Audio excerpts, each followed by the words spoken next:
Was the appeasement of the Nazi Party so great as to prevent truth? And is that where we are now with the Chinese Communist Party?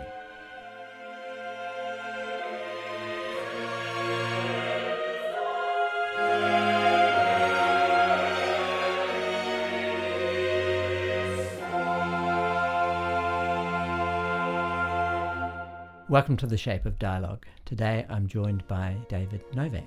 David is a documentarian and he's made a film called All Static and Noise. Thank you for coming on the show. Thank you so much. I'm happy to be here. Yeah, it's great having you here. Now, first of all, who is David Novack? You know, that's an existential question I've been asking a long time.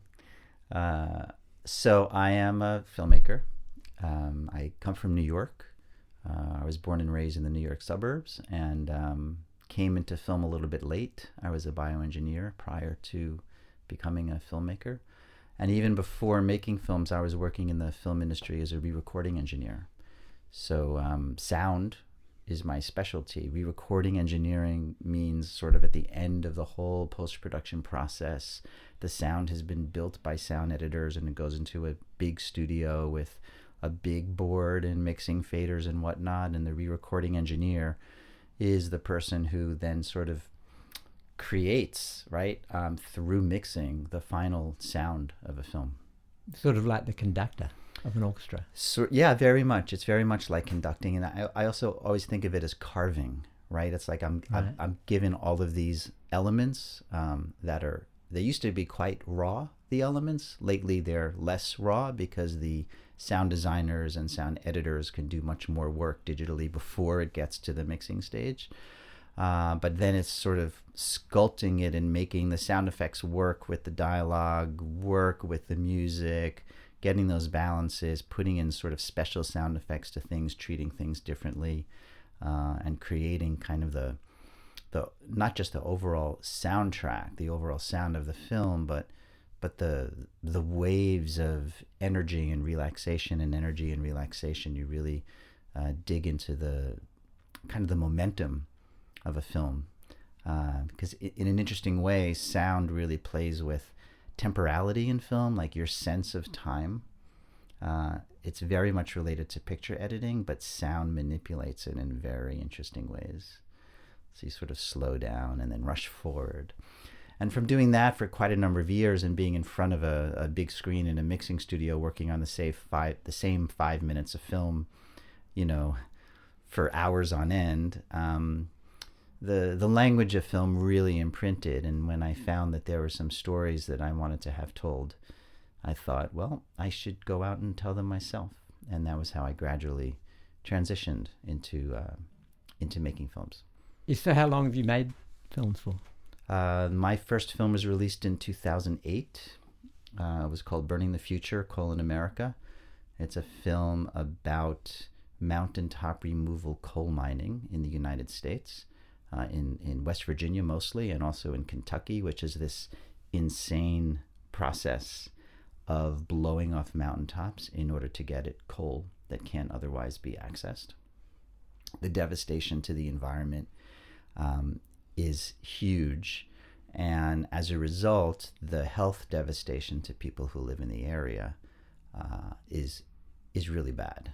Cancer rates are among the highest in the United States in that area. The water is polluted. The plants that are grown on the soil carry heavy metals in them, and by and large, many of the people in the area live off the land. You know, not entirely. But they're very proud of their heritage of living off the land, and many still do. So it's really devastating for the area. And what else have you made? After that, I produced a film on North Korea called Kim Jong-gilia. Kim Jong-gilia is a flower, a hybrid flower that was created for the dictator Kim Jong-il. And so he had this hybrid flower created and named after himself, which is kind of lovely in a sick sort of way. And so that film, I only produced it, I didn't direct that film, but it was based on testimonies of people who had escaped from North Korea. After that, I made a film called Finding Babel as director.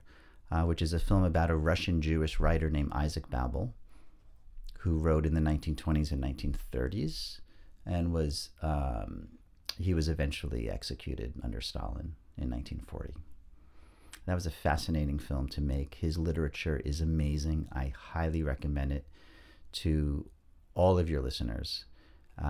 He's considered by many to be perhaps the best short story writer of the 20th century. And his writing is concise and poetic, and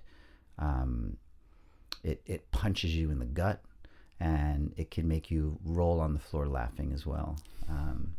He has two series that he's best known for. One is called the Red Cavalry Stories, which is fascinating. During the Red Cavalry Stories, he had embedded himself as a young man as a journalist with the army during the Civil War between the Soviets and the Poles, and it was all in eastern Ukraine. It was all in western Ukraine. And he was this like little Jewish guy with spectacles on his eyes and very early balding, and he couldn't have looked sort of more like the kind of intellectual Jew from Odessa that he was. And he went under a pseudonym pretending to be Russian, and everybody kind of knew he wasn't Russian, but there was almost a gentleman's agreement while he's running around with the Cossacks, basically, through this region during a war against the Poles. And it's a fascinating story, and it's pretty devastating in terms of the kinds of crimes against humanity that he witnessed and documented. And he wrote a companion diary that came out some years later called the 1920 Diary. Very worth reading as a companion piece. But then he has this other series called the Odessa Stories or Odessa Tales, depending on the translation you're reading, that are very, very funny. And they are about the Jewish mafia in Odessa before the revolution. And it's sardonic, and it's filled with really funny language. And some of the translations are better than others. I don't speak Russian, but I've read quite a number of translations. And because he comes from this sort of like Jewish Yiddish background, that's what he's trying to capture in the inflections, even in the Russian.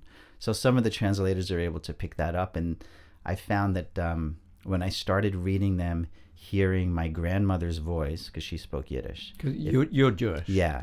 And so when I would hear her voice in my head and sort of put that accent on the English, all of a sudden I found myself laughing. So, yeah, well, that resonates with me because my grandmother was also Jewish, and quite a lot of Yiddish involved in the conversations. Yeah. Just for the listeners, I will put all those. I'll put that information in the show notes. Cool. So yeah. Now, your latest film. All Static and Noise. Right. Yeah, this is a different piece altogether. In one way, it relates to the others because the others do all have a thread of human rights embedded in them. But this is a story about a genocide that's happening now on the planet in Western China, in an area called the Xinjiang Uyghur Autonomous Region. That's what the Chinese officially call it. It's usually referred to as Xinjiang. Many of the Uyghurs in the diaspora call it East Turkestan, which is what its name was up until 1949 when it became part of China. And I would say about 10 countries at this point have declared it a genocide. Some disagree that maybe it's not a genocide. Genocide has a lot of definitions to it, so it gets complicated. It's certainly a cultural genocide, and everybody agrees on that. And what do you mean by that? Yeah, well, the Chinese government is trying to obliterate the Uyghur culture, and they've done this a number of ways. One is they've made the practice of Islam pretty much illegal. The Uyghur people are Muslim. I should add, this isn't only happening to the Uyghurs. In the film, we also cover Kazakhs who live in the region, and it's happening to Kazakhs as well. It's happening to Hui as well, another Muslim group in the area. And there were two or more much smaller Muslim minorities in that area. And the world refers to it as the Uyghur crisis, usually. Are the Uyghurs the biggest population? They are. They're the biggest group. And they are certainly the most targeted because as the biggest group, they sort of have the most cultural power or the most at stake culturally. So practicing Islam became problematic. It had to be done sort of undercover, and that didn't last too long because the government started a program where Han Chinese would move into Uyghur homes as sort of auntie and uncle. And in that position, they're kind of monitoring what's going on, right? They're living in the house and they're monitoring what's going on. So it became even more problematic to be able to... Sorry, just on that. Yeah. So you've actually got Han Chinese people moving in, so essentially spies, moving into a house. Yes. Yeah. Now, what does the Han Chinese person... Like every Uyghur house, or what? But my understanding, and from the testimony we've heard, is that it was every Uyghur house. I don't know if there are exceptions to that. You're talking about millions of households? Yeah. That's extreme. And most of those Han Chinese are not coming from the region. So they're also simultaneously populating the region with more Han Chinese. Yeah, it's kind of, it's really shocking. The Han Chinese who are, or the aunt and uncle, right? And there's a number of programs, they have different names. We don't need to go into the details, but they would be there, cook meals with them, go out into the town with them. So essentially chaperones. Essentially, yeah. What, 24/7? Yeah, they live in the home. I mean, as you note in the film, right? They sleep there, and there's definitely improprieties that happen as a result of that. Meaning sexual abuse. Yeah. And are they all men, or are they some of the so-called spies are women? Some are women. Some are women, and I'm not even sure the extent to which we can call them spies. I mean, I don't know if in their mind they're spies. I don't really quite understand their position, right? The Chinese government's position on what it is that they're doing is that they are preventing religious extremism and terrorism.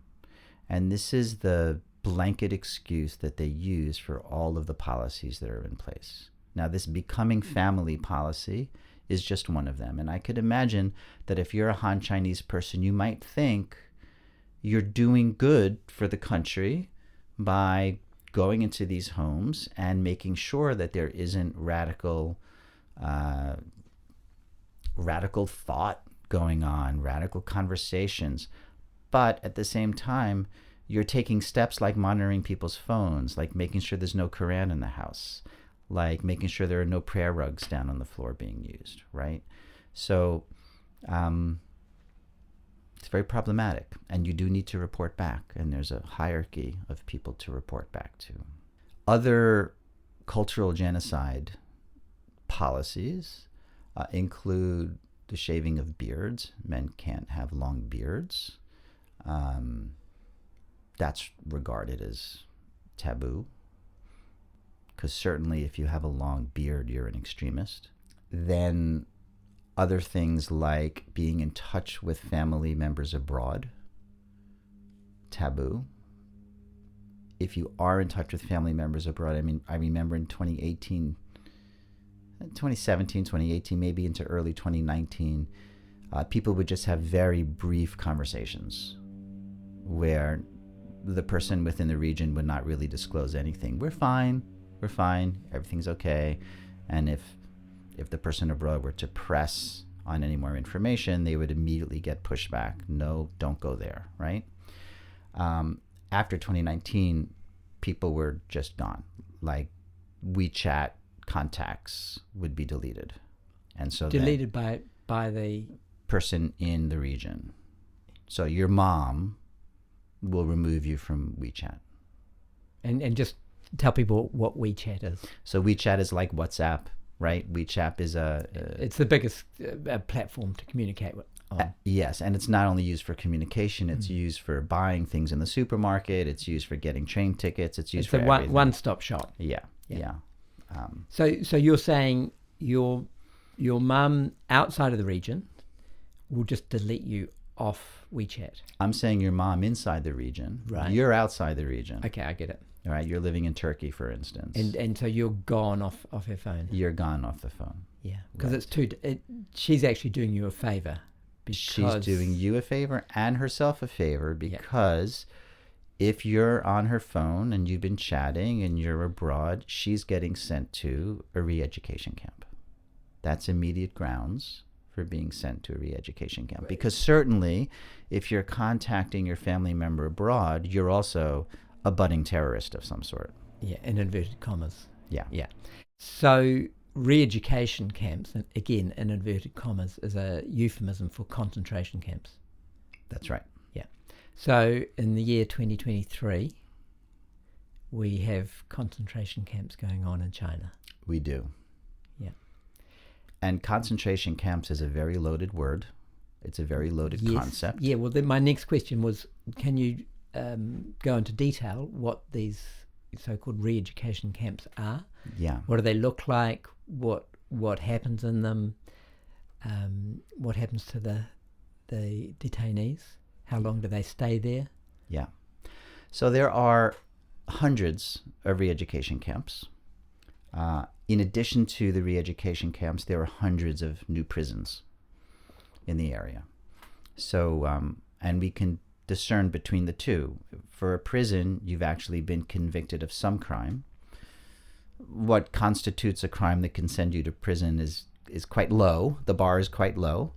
But outside of that, you can be sent to a re-education camp. Let's say if you've been in touch with family members abroad, or if you've traveled abroad, you're likely to end up in a re-education camp. The first people who were taken into re-education camps were the intellectual elite. So there were some religious leaders, there were scholars of all kinds, artists, people who have any kind of a following because they're well known, poets, the like, right? But that expanded pretty rapidly into everyday people.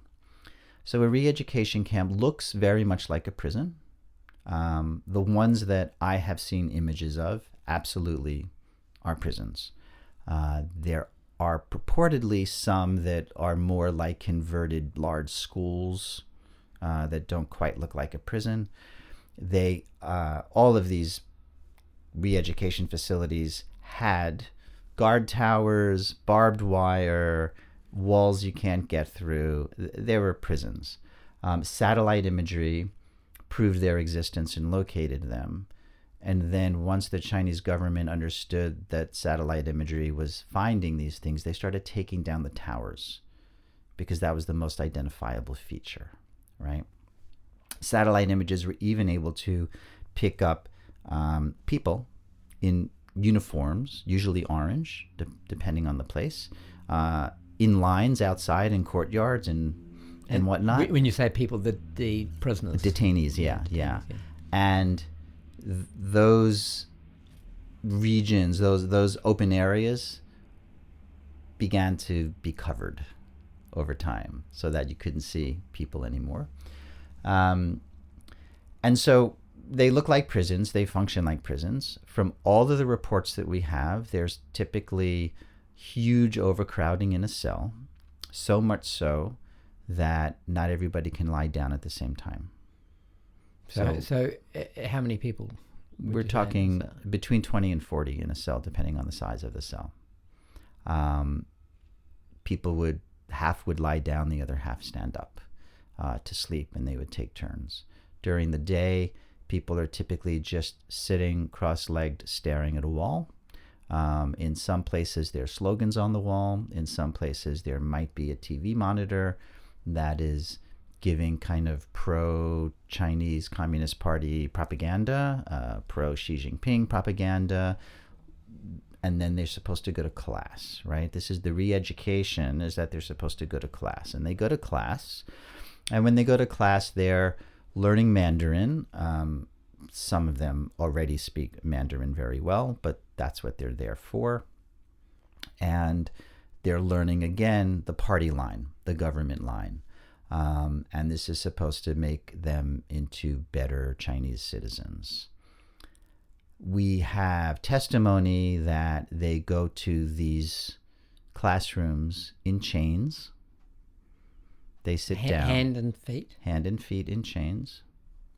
They get to the classrooms, and the teachers are not allowed to call anyone by a name. It's all numbers. Everybody has a number, just like you would imagine in a concentration camp. And it's heartbreaking. We have very powerful testimony in the film from one such teacher who was able to get out of the country. And the only reason she was able to get out is because she's an Uzbek citizen. She's not a Chinese citizen. So she had been she had been directed to leave the school where she was teaching and go teach in a camp. And so no choice. She had no choice. And then as soon as she could get away, she did. What else goes on in these camps? There's torture.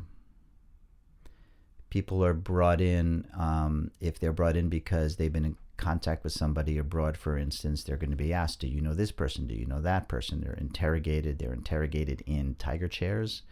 A tiger chair is a kind of a torture chair that is ubiquitous in China. This is not only used in the concentration camps, it's used throughout China. There are often spikes on the sides, so you have to sit still. You're chained. Your ankles are chained not only to each other, but also locked into the chair.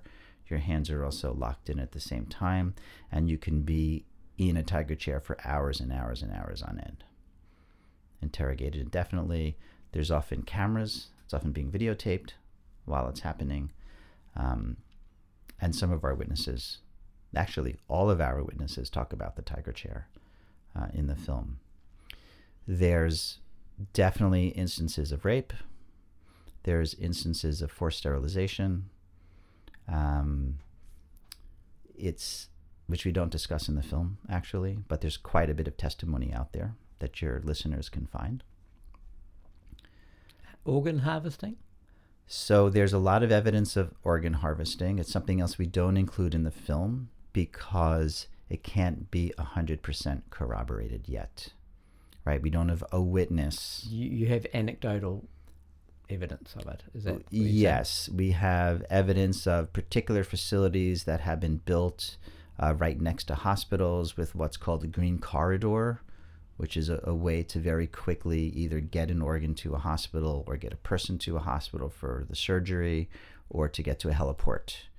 And this is a population where every single person's DNA is already in a database, so it's very easy to do organ matching. Every single person's DNA is in a database. Can you talk about that? Yeah, well, starting around, it started in 2014 and it really escalated up into 2018 when the big explosion of these camps happened, which is that people living in the region, Muslims living in the region, I don't know if this is true or not for the Han Chinese, I don't think so, but Muslims living in the region would have to periodically go into a police station with their phones. That's how it sort of started. And spyware would be put on the phones, and they would know that. They would be told that there's spyware being put on the phones. And this was sort of a first attempt to kind of get people to think twice about communicating abroad, think twice about having an image in their phone that's religious, which was something that got people sent away right away, right? And then they also had to provide spit samples for DNA. And if you don't, once the camps were built, if you don't comply, you're found and you're taken to the camps, right? So there was a lot of incentive to go in and give your DNA, give your spit sample, turn your phone in, have it looked at, any other type of surveillance and control that they wanted to put in place. There was a lot of incentive to do so because otherwise you would be sent to the camps. Now we're talking about as much as 20% of the population, of the Uyghur population alone, being sent to the camps. That's about how many people? That's about 2 million people. So going back to the definition of the word genocide. Yeah. Now, genocide. Yeah. What is the definition of the word genocide? Yeah. I'm not sure. I think that we think of genocide as an act of killing. When you think back to Hitler, for instance, until, I don't know my dates exactly, maybe 1941, something like that, the concentration camps were forced labor camps and camps to hold people, most of whom were working in forced labor, not everybody. They became extermination camps. They became camps where if you couldn't work, you were exterminated. And ultimately, as the Germans started losing the war, or I should say as the Nazis started losing the war, it turned into extermination for all Jews. As fast as possible. As fast as possible. And we don't have any evidence that that's going on. What we have evidence of what's going on is a lot of forced labor. So it seems to be at that state now of concentration camps with a lot of forced labor. So people are sent to the camps. It's not the entire population, right? So, yeah, because you said possibly 2 million incarcerated out of a population of 10 million. Yeah, 10 to 12, something like that. Yeah. The exact numbers are unknown. But in conjunction with that, in conjunction with sending people away and the constant fear of being sent away and the fear of never returning, because many are not returning. Does that mean they're dead or they just, it's a life sentence? We have no idea how many are dead. Absolutely no idea. There are reports, for instance, one person who's in the film, we don't talk about this in the film, but Abdueli Ayub, who is one of our major contributors in the film, and we can talk more detail about Abdueli. He has his sister died in the camps, and the family was notified that she died in the camps, and she was ultimately, I think, buried somewhere, and they weren't given the body. No, and they were told where she was buried. Now, how she died, we don't know, right? So it's very questionable. We just don't know. And what the Chinese government is saying now is that the re-education camps have been closed and that everybody has been graduated. And the people in the diaspora, and there are, there's 300,000 Uyghurs in Turkey alone, right? There are many Uyghurs in the diaspora. They do not hear from people. So they don't know. They have no evidence that anybody who has disappeared, who they know, has been released. Right.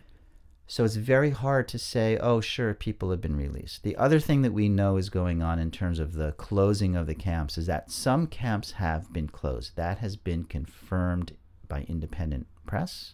That's been confirmed by satellite imagery. It's been confirmed by other sources, other means. But that's only some of the camps.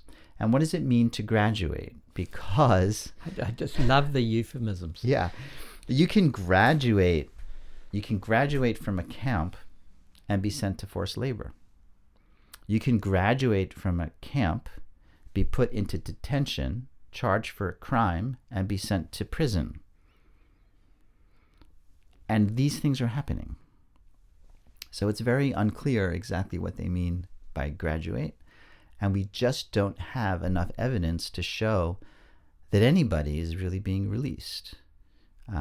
Certainly since COVID, which really locked down all communication, because COVID became a means for the Chinese government to be even tighter. It's another excuse. Yeah. A very convenient excuse.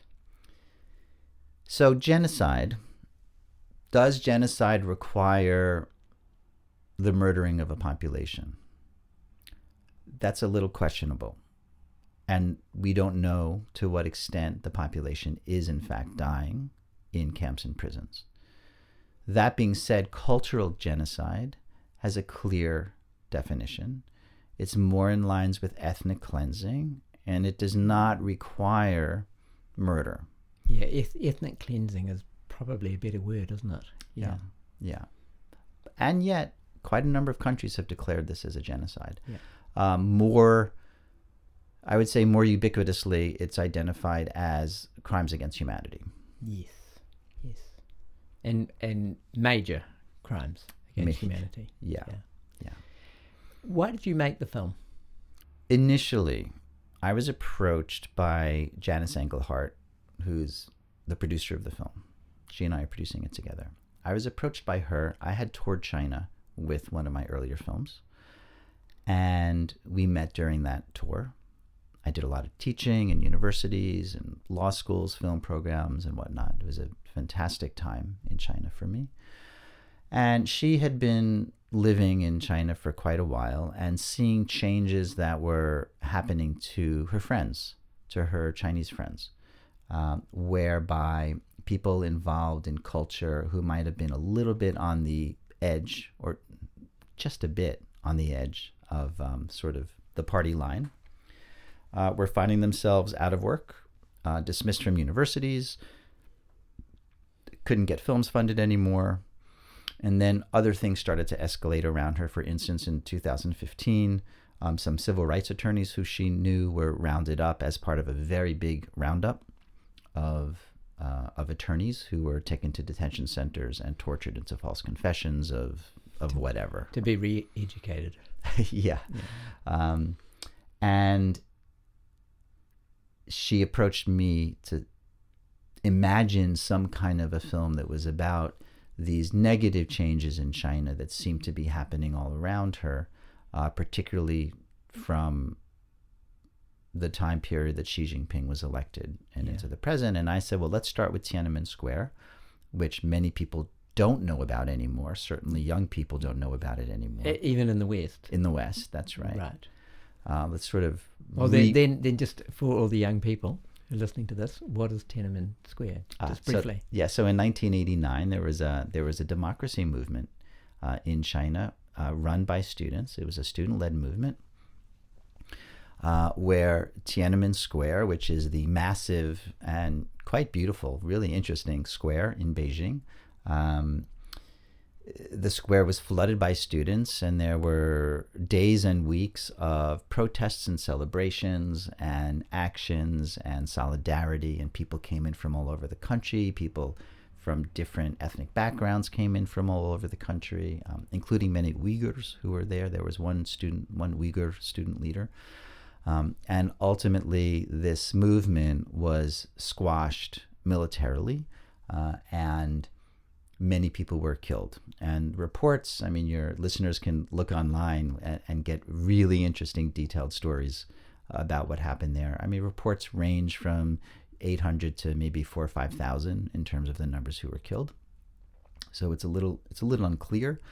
And interestingly, in Hong Kong, because Hong Kong at the time was British, in Hong Kong, the sort of the commemoration of Tiananmen Square was very, very strong. And every year on June 4th, which is the date that it happened, there would be a massive gathering in Victoria Square, which is the large square in Hong Kong, with statues and sculptures and music and celebration and speeches and sadness and candlelight vigils and all of that. And those continued until 2 years ago. And we're talking, 500,000, 600,000, 700,000 people in the square, right? Very large numbers of people in the square. So we were telling a story that was going to start in Tiananmen and kind of end in Hong Kong. So essentially about the totalitarian nature of China. Yeah. Right. Yeah. Told through these stories, including the story of these lawyers who had been rounded up, because that says a lot, right? What were most lawyers doing? Well, some were defending Uyghurs who had been arrested. Some were defending Falun Gong. And these were Han Chinese? Han Chinese lawyers, yeah. Many were representing, for instance, rape cases against a party official, or eminent domain cases where the metro is being expanded and people are being dislocated and they're not being treated fairly in the dislocation. Just typical civil rights, right, oriented legal work, all under the law. And actually the laws on the books in China are great. Prosecuting them is another story, but the laws are there. They're great in theory. Yes. And so while this was happening, while we started filming actually in 2018, we started learning more about what was happening with the Uyghurs. And initially decided to include that in this story, but then it became clear going into 2019 just how massive this Uyghur incarceration problem was. And we decided that it needed to be its own film because it is the biggest genocide, whether it's a cultural genocide or a murder genocide. It is the biggest one happening now and for many, many, many years on the planet, and it's contemporary. And it is happening under the watch of an economic superpower that is able to leverage its economic superpower to shut the world up about it. Yeah, well, let's talk about the sort of the geopolitics of it all. Yeah. So you said 10 countries have stated it's a genocide. What are those countries, and why? And you told me the other day New Zealand is not one. Yes. So then explain why a country like New Zealand, with a very liberal government at the moment, is not coming out. Yeah, it's a genocide. I don't have the full list. We could hop online and find that list out. But so you said America has... America, Canada, I believe the UK. There was a big tribunal that was based in the UK, I think in Sheffield, I'm not sure, that declared it as such. The UN went as far as to declare it as crimes against humanities, and the chief of human rights at the UN at the time, who was running an investigation, interestingly held back on releasing her report until a few hours before her term was up, and then she left. And how, just out of interest, how long was it held back for? A month or 3 years? It was held back quite a number of months. Yeah, quite a number of months. And she had made a trip. She had been invited to the Uyghur region by the Chinese government, along with some journalists. And we used to watch films about the Holocaust and see how they would march the media into a very happy concentration camp. Yeah, where Jews were playing in the orchestra and all kinds of nice things. And in the Soviet Union, the Potemkin villages. That's right. Yeah, they're sham. That's right. They're sham sort of shows for the outside world. So these kind of shows with happy students and whatnot are part of the propaganda machine. But apparently she saw through them. But she waited. I mean, there was a lot of pressure, I would imagine, on her to. Right. And what did the report say? The report, I don't want to get this wrong, but I believe the report cited many of the facts that I'm speaking of, but also crimes against humanities as a conclusion. Yeah. To what was happening. Yeah. So it wasn't a whitewash. No, the report was not a whitewash. There were people who were very happy with the report because it advanced the legitimacy or it legitimized the storytelling of what's going on around this. And yet there were some Uyghur activists who were disappointed as well because they didn't think that it went as far and disclosed as much of what is going on. Yeah. So major Western countries have declared it a genocide, including, as I said before, the United States, which is pretty significant. So why wouldn't a country like New Zealand, who has a great history of advancing human rights within the country and around the world. Why would a country like New Zealand, and I know you probably can't speak to this specific case, but talk about it in general, have not got on the bandwagon? Well, I was going to say, you're a Kiwi, you tell me. Well, I'm the wrong person to ask. So Look, why aren't, let's make it a general question. Yes, why yes. aren't smaller countries that have, I mean, it's pretty obvious what the answer is, that have significant trading relationships with China, why are they not coming out saying it's a human rights violation? Yeah, look, the Chinese influence is very, very strong in very many countries. It's economic ties, of course. No one wants to get into a trade war with China over this issue. China has done things like the Venice Biennale, for instance, which is this, worldwide amazing art. It's not even a fair, right? It's a festival. Yeah. It's a top of the world art festival that incredibly prestigious to have your work shown there. Sort of like the pinnacle of it's the Everest of the arts in a way. It is, yes, exactly. There was an exhibit this was about a month ago. There was an exhibit there that was a filmmaker doing an installation. It was a short sort of installation experience that is about the Uyghur crisis. And as a result of that, the Chinese government pulled all their artists out, pulled all of their artist representatives out. I don't know if they had any funding that they pulled out. That's possible. I don't know, actually. The article that I read about it did not state that. But they basically withdrew all participation from it. And that's problematic, right? Why is that problematic? Well, number one, maybe there was money involved. I don't know. Number two, if you are a festival like that, you want Chinese artists to be represented. Those are not doors that we want to close. Those are doors that we want to have open, right? I mean, the arts and education are like the place where we can have these cultural exchanges that better our communication with countries who we get along with and countries who we don't get along with, right? This is that critical space. It's almost a diplomatic space, right? And to shut those things out is problematic for the world and problematic for a festival. So countries know that if they press too hard on certain issues, they're going to get pushback from the Chinese government, and I'm not sure they know exactly what that pushback's going to look like, right? I don't know exactly what that pushback looks like. Where else does it play out? It plays out in academic institutions in a big way. Two ways. There are many Chinese students on university campuses in the West.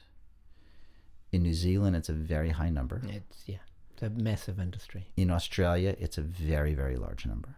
It is in the States as well, but this is a lot physically closer, right? So the travel is less expensive to get here. And those students, we know those students are reporting back to, not all of them, but some of them are reporting back to Chinese authorities on the things that various professors are saying. Really? Yeah. Wow. And I've had an instance myself at the University of Pennsylvania, where I used to teach, where I'm quite certain a Chinese student who appeared in my class as a master's student who was doing an exchange, in theory, was there for a few weeks until I told him that I want to interview him, and we set up a date and time for an interview, and then he disappeared. Sorry, what were you going to interview him for? Well, I was actually fascinated because right away I expected that he was probably a minder, right? That he was probably somebody who was there because I was already making the film. I had already been to China. Right. Right. So you were being monitored. Yes, I thought that I was likely being monitored because it was just too large a coincidence that in the middle of the semester, this Chinese student whose English was very, very poor showed up to audit my class. And I did check. He was registered to be able to audit and everything, you know. Just interested that, they sent someone who couldn't speak English. Yeah, yeah. It's not very strategic. Yeah, he could speak enough, but he did not seem like a master's level student whose English was strong, because I've had those students as well, and he just did not appear that way. And so I was sort of going along with it to see just how close I could get to this guy.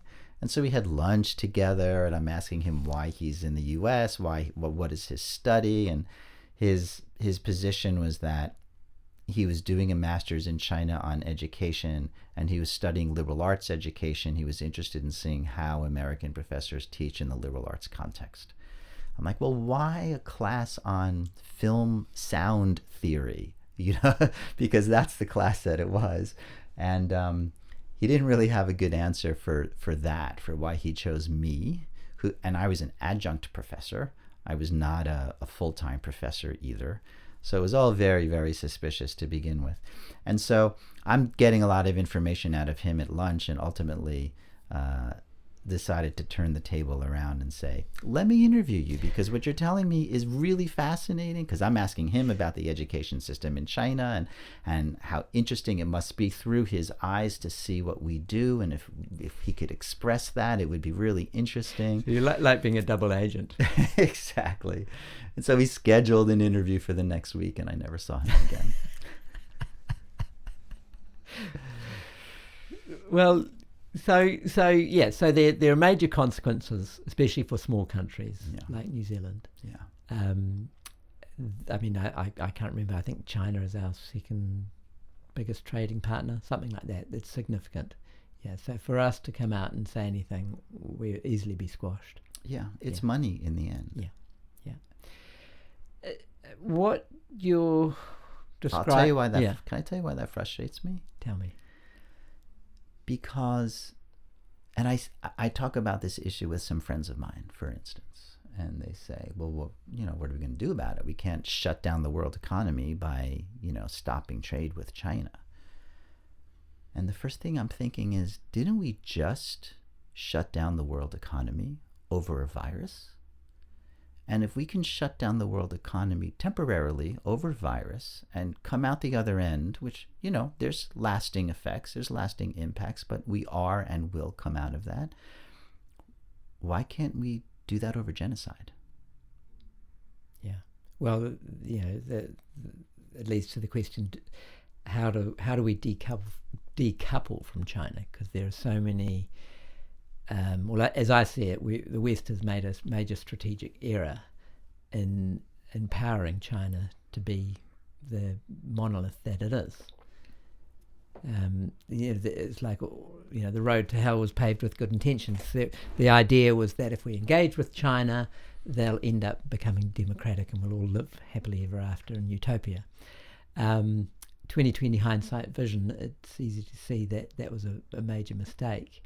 So the broader question is, do we decouple from China? But the problem is we're enmeshed in China because we've given away all our industrial base to China. But in the long run, what is the best thing to do? Well, I would say that there's a lot of action that we can take right away.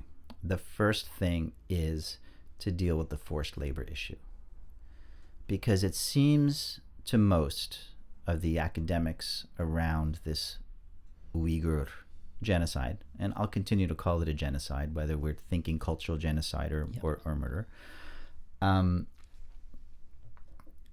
is that the greatest benefit that Chinese are getting out of it is forced labor. And if we can lock down the supply chain mechanism so that we know precisely what is coming from where, and we demand a proper accounting of labor. Provenance for products. So you're, just to clarify for the audience, these camps are actually factories, and they're producing products which we sell in our $2 shops. Yeah, it's even more complicated than that. Some of the camps have factories on site. Some of the camps don't, and they're shipping people off to factories or to fields. China is one of the biggest producers of cotton in the world, all from this region. China is one of the biggest producers of aluminum in the world, all from this region. China is the biggest producer of solar grade polysilicon for solar panels, all from this region. So we're talking slavery. Yeah. Right. Yeah. We're talking slavery. In the 21st century. Yeah. And if we can shut that down, then we can actually do something. For instance, there are brands. If your listeners go to Uyghur forced labor, for instance, online. Yeah, I'll put everything like this. I'll put in the show notes. Yeah. We'll put a few links. There are a few really good forced labor links. You can see some brands that we know are getting materials via forced labor. Big brands? Big brands. Can you name some? Big European stores. I don't want to name them now because this list gets updated a lot. So it's better to go on the list. But because the list is updated weekly by weekly. Brands that you and I would know about. Brands that we know about, and also both in terms of articles of clothing, for instance, but also stores. So some big European chain stores, for instance, that you see in every city in Europe, and probably here in New Zealand as well, and in the U.S. in some cases. So we'll put those links up for sure. So pressure on those brands is a great way to go. There's a plugin, I'll get you this as well. There's a plugin that you could put on your search engines that when you go to the website of one of these brands, it will tell you what their sort of forced labor score is, which is very helpful. That's cool. So we can at least do something with our wallets by not only not shopping those brands, because we can't always know, to be honest. I mean, I know that someone was telling me the other day how a shirt can be sourced from forced labor factories in China and sent to Spain, but the buttons aren't on it yet. And then if it's finished in Spain, it can say that it's made in Spain. Yeah, laundering. Yeah. Exactly. Labor laundering, not money laundering. Exactly. But I think that we can know some of the brands that are actually doing that. And one side of that is using your wallet and petitioning stores. But the other side of that is petitioning your local governments to have in place anti-forced labor regulations on the goods that are brought into the country. That is very important. So you have to go to your parliamentarians, you have to go to your governments and simply state that this is not acceptable, and that as consumers, we are not able to manage this on our own. We need regulations in place. We need a regulatory structure in place that's going to eliminate the use of forced labor in the products that come into our countries.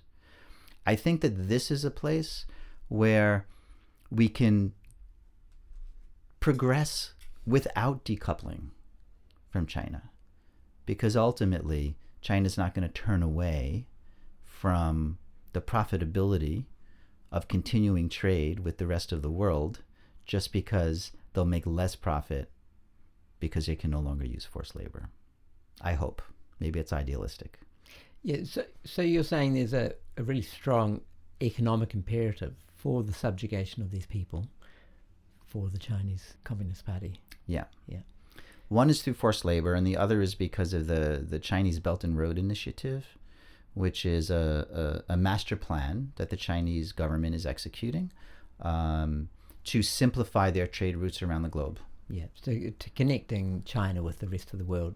Physically, yeah, through infrastructure. So they've been buying ports all over the world, including one in Portugal where I live, rail lines, infrastructure, and the physical rail lines to get out of central China all go through this region. They converge within this region, and then they cross over into Kazakhstan. It's essentially the old Silk Road. It is. Yeah. It is. Yeah. I think this is a good point to just state, when we talk about China in this conversation, we are talking about the regime, the Absolutely. CCP, the Chinese Communist Party. We're not talking about the actual Chinese people. No. They're two very different things. No. Yeah. The Chinese people are wonderful. The Chinese people are interesting. The culture is so different from Western culture and so fascinating. And I have nothing against the Chinese people. At the same time, the Chinese people are kept in kind of an ignorance and a propaganda about this particular issue. So there is a kind of a racism, or at least a fear of the other, that is instilled into the Chinese mentality over the Muslims in the West. Yeah, it'd be quite xenophobic, I imagine. And the other thing I wanted to touch on is how, like 1984, George Orwell's book, this conversation is. It's almost like they've outdone, the CCP have outdone 1984. It's like Yes. like Orwell didn't quite go far enough. Yes. I mean, even with the so-called minders in the home. Yeah. I mean, Yeah. these things are extreme. Orwell would be saying, "Told you so," but also like, "Wow, I hadn't thought of that." And so we have this bizarre situation where the world is dependent on China now, because just about everything that gets manufactured is manufactured in China, even if it's only a component of an item. Yeah. And so I've studied the Nazi regime and the Soviet regime. I've been a student of totalitarianism all my life, and it's almost like this is the best one out there. How do the people of China make a change? I mean, we've just seen what's happened in Hong Kong, which is, in inverted commas, a free society, and it's definitely not now. I have hope for the people of China. I don't know how and when it's going to happen, but I have always felt, also as somebody who's studied totalitarian regimes, that ultimately the more people are repressed, eventually it's going to explode. And I think that in the end, it will have to explode.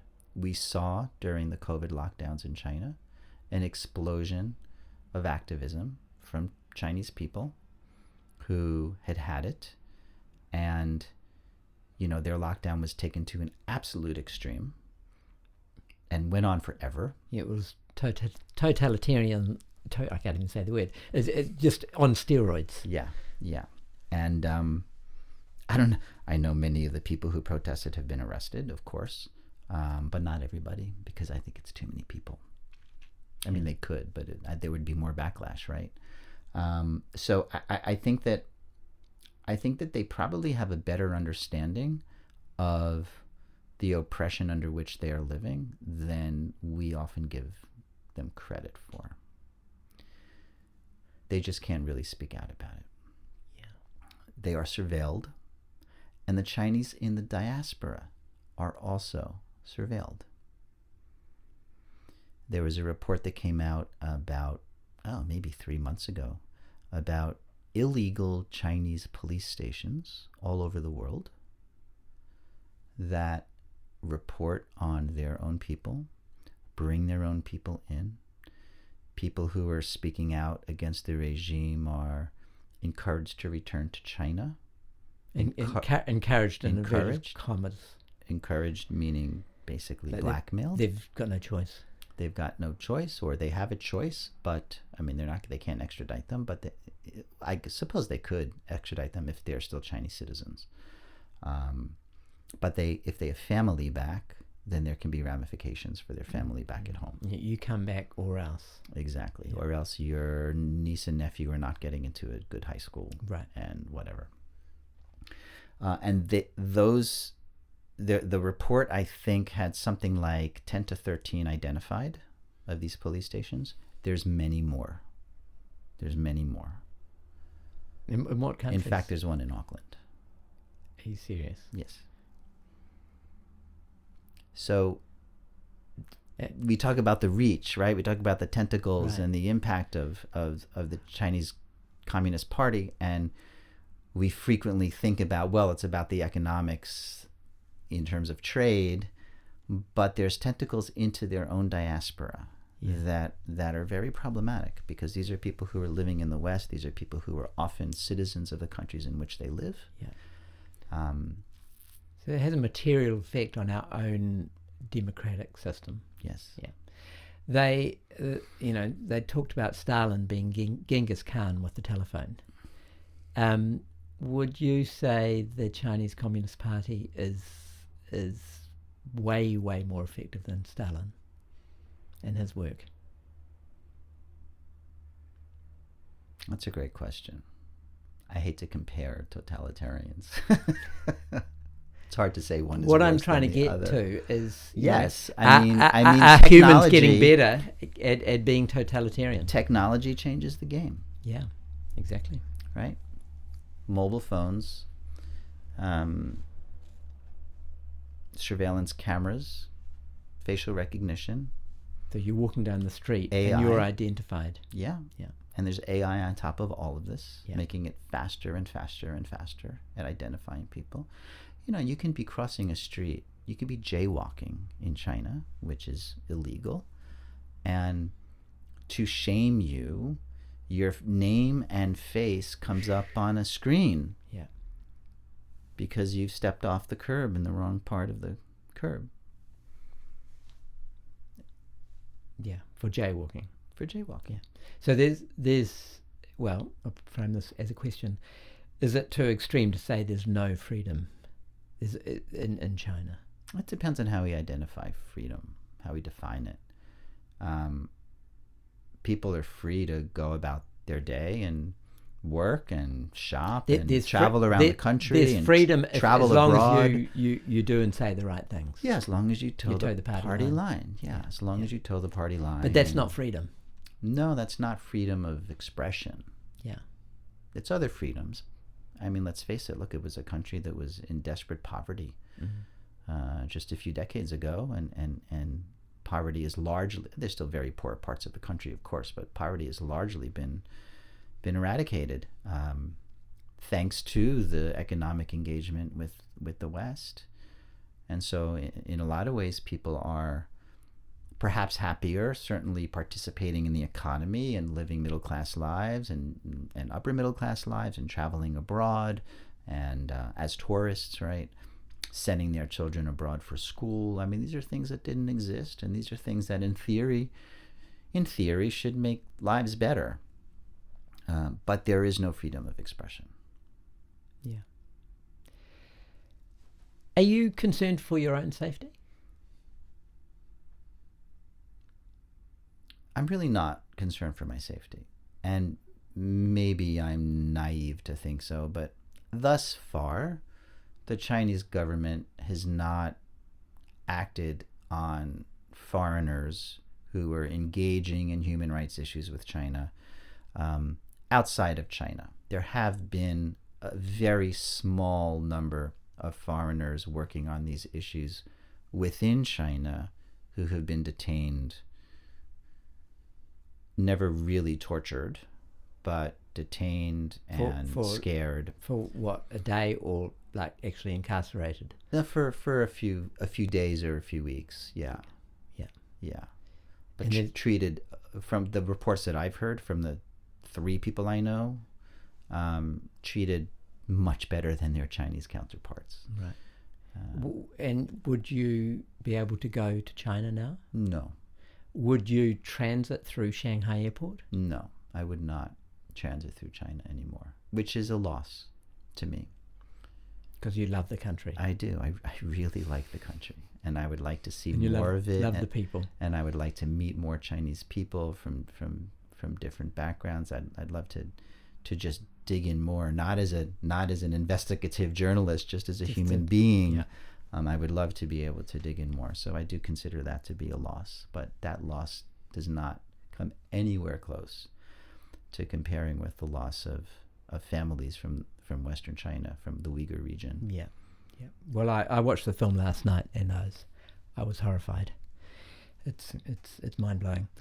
Just to finish off with, can you just talk about the characters in the film? So Johar Ilham is she's awesome, and she was supposed to come to New Zealand with us, and then she unfortunately got sick and couldn't fly. But she is the daughter of a Uyghur scholar named Ilham Tohti, who is very, very well known throughout the world. Tohti was a professor of economics at a school, at a university in Beijing. And his daughter, Johar, was born and raised in Beijing, actually. So she's a Uyghur girl, or was a Uyghur girl. She's an adult now, but grew up in an environment that was completely Han Chinese. And her father ran a website, a blog, essentially, that sought to get the Han Chinese to understand the Uyghurs more, and for the Uyghurs to understand the Han Chinese more. And this came out of a riot in 2009 in Urumqi, which is the capital of the province in Western China, of Xinjiang province. And the riots there, some people were killed.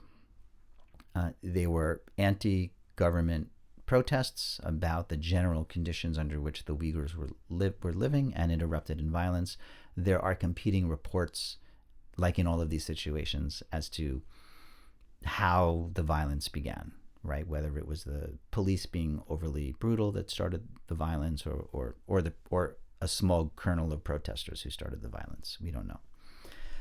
But this became one of the big excuses for instilling fear of the Uyghurs, and fear of religious fundamentalism and separatism, because separatism would be regarded as a terrible thing, right?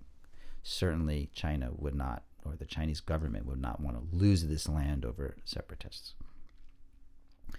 And so her father was creating these bridges, and that was his goal. And he really felt that that was the key to securing the Uyghur position within Chinese society, that the region should be autonomous. I had mentioned earlier, it's technically called the Xinjiang Uyghur Autonomous Region, and in its constitution it's supposed to have autonomy to some extent, and it doesn't. It's never functioned that way.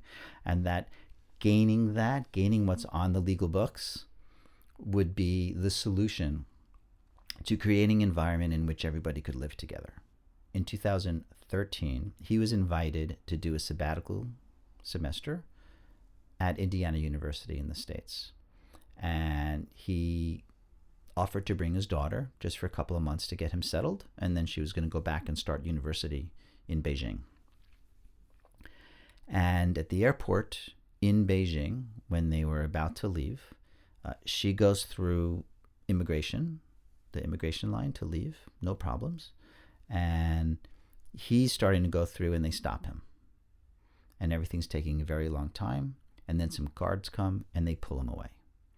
And she's crying. She was on a different line. And she's crying, what's going on? And they say, "That's your father?" She's like, "Yeah." And they take her as well. And they put them in a room. And some time goes by. Her dad isn't really speaking. And ultimately a woman comes into the room, immigration officer, and she hands Johar her passport and says, "You can go. Do you want to go? Do you want to go? Do you want to go?" And that's all she would say is, "Do you want to go?" And Johar's looking at her dad, and she's crying. She's like, what do you mean? I'm not going to America without my father." Her English was not very good at all.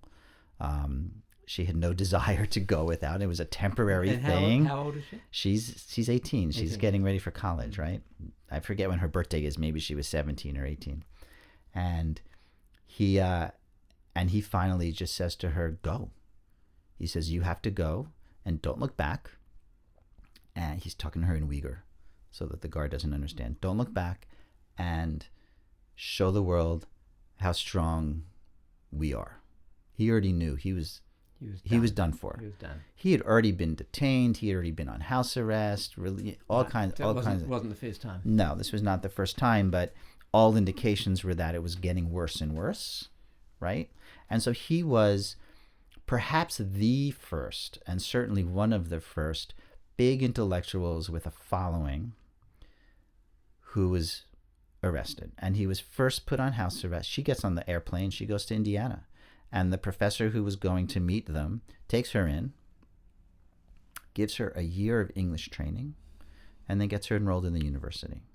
And she now works in Washington for a forced labor group, not for the government, for a forced labor group. And that means a group that's looking at the forced labor issue. Yes. Yeah. Exactly. She's not in forced labor herself. Oh, yes, that's true. Perhaps I phrased that wrong. Yeah. And she tours the world speaking on this issue. So she is a real activist. And her father was first put on house arrest, and then they had a trial, and then he was given a life sentence. So he's in prison, and with no communication. With no communication. So the family hasn't seen him or heard from him. They don't know where he is. Correct. Initially they did, and initially they were able to be in touch. She wasn't, but other family members were able to visit him. And I guess it was 2019 they shut all that off. And she couldn't go back to China? No. Johar can't step foot in China. Yeah. And then just talk briefly about the linguist, again, whose name I won't even attempt. Abdu'l Ayub, wonderful man, absolute sweetheart. He came to New Zealand with us, so he was at our opening in Auckland. And then he worked with the Auckland-based Uyghur community for a few days. He taught some language classes and some songs to some children, and he met with leaders in the community here. Auckland has a small but very interesting Uyghur community, and I encourage all of your listeners to embrace the Uyghur community and work with them, which has happened in other cities. And Abdu'l is a linguist, and he had opened up a school in Kashgar, his hometown. And the government had made teaching Uyghur language in schools illegal. So when I talk to people my age from the region, they studied in both Mandarin and Uyghur all the way through high school. And the schools were bilingual. When I speak to people who are around 30, 35, they had Uyghur education in primary school only, but then it was dropped after that. And people younger than that, in the recent laws, I don't remember when this law came in place, maybe 2014, sometime around there, all Uyghur instruction no longer permitted in the school. So this is part of the cultural genocide, right? And so looking at that law really carefully, he discovered the preschool seemed to not be included. So he opened up what he calls a kindergarten, which in the U.S. context is a preschool. I don't know about here in New Zealand. But the authorities didn't really like that. And so he was arrested. He was in prison for quite some time, over a year. He was charged, he was in prison, and he was ultimately released. It wasn't a very long sentence. It was long, and he was tortured, and it was a horrible experience. And he also notes that during his time in prison, the population in the prison changed. Because initially, he was the only, or one of the only, Uyghurs in the prison. He was in prison with all of these Han Chinese criminals of one sort or another. And over his, I think it was 14 months, something like that, over his time there, it started shifting to being mostly Uyghurs in the prison. It was a very interesting change that he was observing. So quite sudden. Yeah. And when Abdu'l was released from prison, somehow, almost accidentally, he ended up with his passport. And it was still valid. And he left the country. He had left the country many times before that. He had studied in Kansas. He's a scholar. He had studied in Turkey, and he got out with his wife and kids right away, and they went to Turkey. And so It's only because of that he was able to survive. Once in Turkey, Abdu'l-Ali became a real active voice to the media for what was happening in Xinjiang. And so media would come to Istanbul and he would introduce the press to people who were willing to speak. Some of whom are in the film, people who were in the camps and had gotten out and found some way to leave because they left maybe in 2017, 2018. After that, it was pretty impossible. Because these people were talking to the media, it became absolutely impossible, right? Because the media started picking up on this in 2018. And other people who are missing family and whatever information they have about lost family, they would be able to share with media. Some people who were then testifying in global tribunals on human rights issues, right? And so he became active in that space, and then ultimately it started getting unsafe for him in Istanbul. And wow. And this is true for many of the Uyghurs in the diaspora, particularly those who are, not in Europe. Because the Chinese are putting pressure on the Turkish government? Or? Correct. Right, so he's getting blowback from, say, Turkish authorities and police. Turkish police. Wow. So Turkish police might pull people in. They might be a little rough with them. They might ask difficult questions of them. They might try to extradite them or try to convince them that they need to go back. And I'm trying to think of one story in particular that was kind of crazy. Imagine you are Uyghur and you've gone to Istanbul to register in a master's program. Very, very common. The Uyghur language is a Turkic language.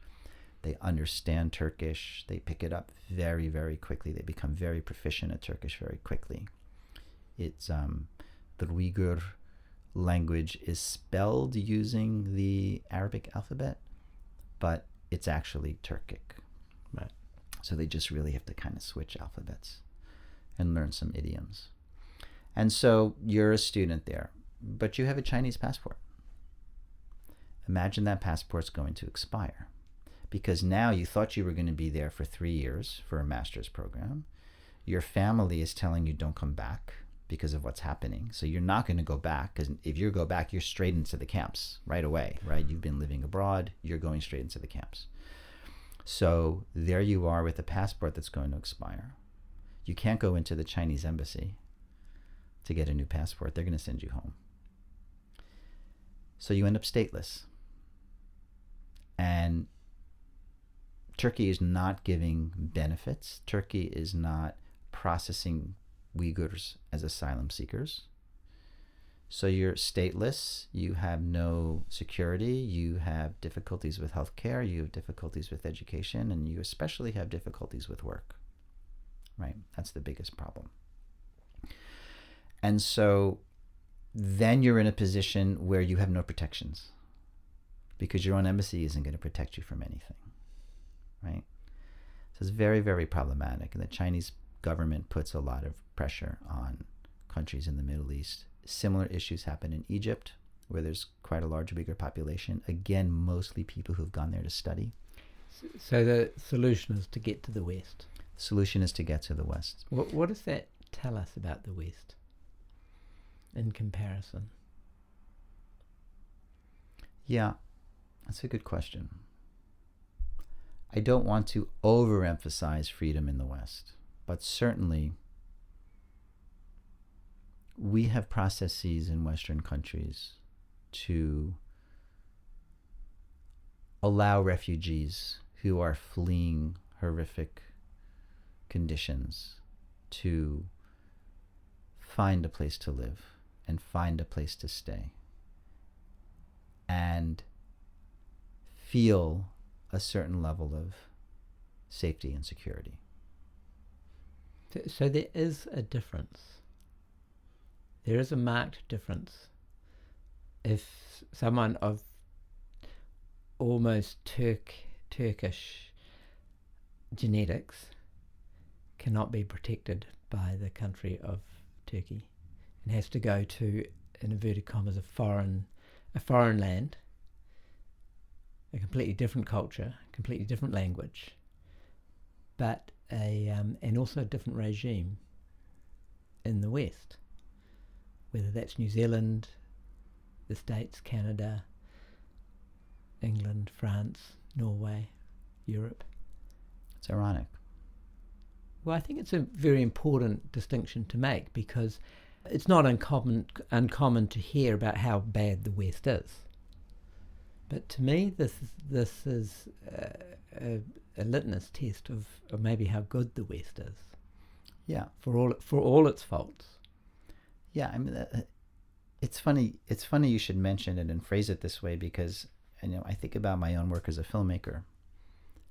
And the first film that I mentioned about mountaintop removal coal mining in West Virginia, horrible thing happening in the United States, and it's still happening. I can make film about that. I can shout and scream about that. We can have a podcast about it. We can have a podcast about it. I can participate in marches in Washington about that and many other things, which I have. And the blowback to you? None. There's no blowback. There's no blowback at all. Yet, I can make a film about the Chinese government that's critical. And I can find that there is a self-censorship apparatus in place that makes it difficult for me to get that film out into the world. A self-censorship by the institutions, the cultural institutions, in the very same Western countries that we're talking about. The long reach of the CCP. That I find ironic. So, is it an extreme question to say, is there an existential risk to the West by China? Because, I think what defines the West, and when I say the West, to me the West is just a concept. It's not a ethnic group, or, it's not European or whatever. The core of it is it's predicated on as much freedom as possible. Freedom of thought, freedom of movement, freedom of association. That's at the core of the very heart of what it means to be Western. So if our institutions are now being affected by a totalitarian regime like China, is that a problem for the West? It's a huge problem for the West. And it's a problem that we have to wrestle with and figure out how to restrict that reach. And to me, it's no different from the problem caused by the Nazis. No different. And we discovered that appeasement was one of the worst possible things you could possibly do, because all it does is encourage the totalitarians to amplify their work. Yeah. You had asked me earlier, and I think we sort of never got there, why I made this film. Yeah. And so I am Jewish. A very large half of my family tree was cut off in the 1940s. In the concentration? In concentration camps, or in ditches in what's now Ukraine, various places. And I find myself not only seeing the parallels between what's going on in particularly late 1930s concentration camp, right? 39, 1940, where it was mostly about forced labor, as well as ethnic cleansing, right? Forced labor and ethnic cleansing. So ethnic cleansing while making money from it, basically. And I find myself wondering, where were the journalists? Where were the filmmakers? Were they uncovering truths and finding institutional suppression of those truths. Were people writing articles about what was really going on, filming things that were really going on, and going to their editors and finding that they weren't permitted to tell those stories? Because that would be really frustrating. It's something I hope to research that I haven't looked into yet, except for a few searches online and that I got nowhere with. Was the appeasement of the Nazi Party so great as to prevent truth? And is that where we are now with the Chinese Communist Party? And I also want to share that I recoil a little bit when I say Communist Party, because this is not about communism at all. The CCP is not functioning as a communist entity. It's party-controlled totalitarianism. That's in the extreme. In the extreme. It's probably the best version that we've seen historically. Yeah. Would you agree? I would agree. By a long way. Yeah. I remember reading about a year ago about some students on a campus in Beijing who were protesting over some services that they should have been getting under communist, I don't want to say ideology, like policy, over communist policy, things that they were supposed to be getting that they weren't getting, and they were squashed. So, literally, to finish off, yeah, why is it called All Static and Noise? So, in the Uyghur region, there was a CCP local secretary who made a very big speech at a very large university in the big gym. And in this speech, this is probably 2017, I'm guessing. In this speech, he was putting forth the policies that were being put in place, the marginalization policies. And so in this gym, he was giving this big speech. And during this speech, he addressed the ways in which people are not permitted to behave anymore. Things like the beards and the things that I had earlier mentioned. And he concluded with the idea that anything going against party rules is static and noise. It has no value. And all static and noise has to be eliminated. And it's a direct lift from this speech. It's almost a way to reappropriate that language and say, we, the Uyghurs and the Kazakhs who are in the film, and everybody else who is willing to speak out, are the static and noise and will continue to be the static and noise. And it also honors the idea that I'm not being static and noise. I mean, in a way I am, and I want all of your listeners to also, in one way, shape, or form. But the film has no Western voices in it. Every voice, everybody on screen, is in fact Uyghur or Kazakh.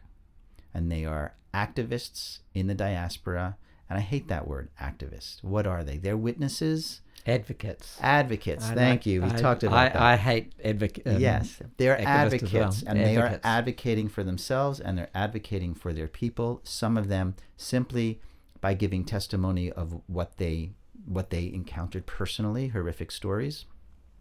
We held back in the storytelling, but your listeners can find full testimonies from everybody online very, very easily. We held back because it's shocking enough as it is, and we didn't want to go as far as it goes. But giving voice through kind of a Western directed and edited film, edited by our brilliant Nancy Novack, who also, full disclosure, happens to be my partner, but is a fantastic editor. She put the narrative together in a way that I never could have without her. using that storytelling device as a means for projecting the voices of advocates, of the advocates who were really making the static and really making the noise, in spite of the risk of being eliminated, in spite of the risk of their families being eliminated, which is a very, very real risk, right? Even their friends, anybody who is associated with them, right? This is the focus of the film. And in that regard, as difficult as the film is to metabolize, it's also really beautiful, because the giving of that testimony, the force of that testimony, the force of Ilyam Tohti, who we mentioned before, winning the Sakharov Prize, where the European Union gives him, while he's away in a life sentence in prison and no one can be in contact with him, gives him the highest human rights award that the EU gives, and his daughter accepts it. And her dance, the end of the film, she gives a somewhat improvised, almost violent, incredibly emotional dance that encapsulates the fears, the pain, the anger, and the determination all at once, right? And that's what we want our audiences to walk away with, to feel that static and noise and to become part of it. Well, that's definitely what I took away from it. It is a very significant film. I think you have to have an enormous amount of credit for making it. Where can people see it? All Static and Noise is not yet available for public viewing outside of the film festival space. We are riding out the festival circuit after just having had the world premiere here in New Zealand. And through that circuit, over the course of probably September to December, we should have some form of distribution at that point.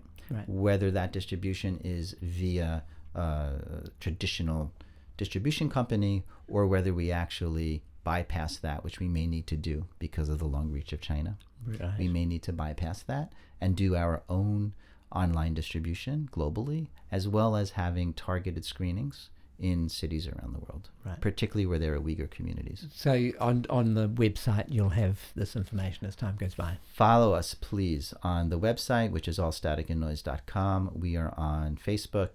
We are on Instagram. We are on Twitter. So following us would be fantastic for your listeners. And again, I'll put all those links in the show notes. Right. But finally, thank you so much, David. It's been great talking to you. Thank you, Michael. I could talk with you for hours. There's much more to talk about on this subject. I know. People criticize me for the length of my podcast. It's just that I have great conversations with great people. Very much appreciated, and we're really happy to be here in New Zealand and happy to be here in your podcast studio. Great. Thank you. Thank you.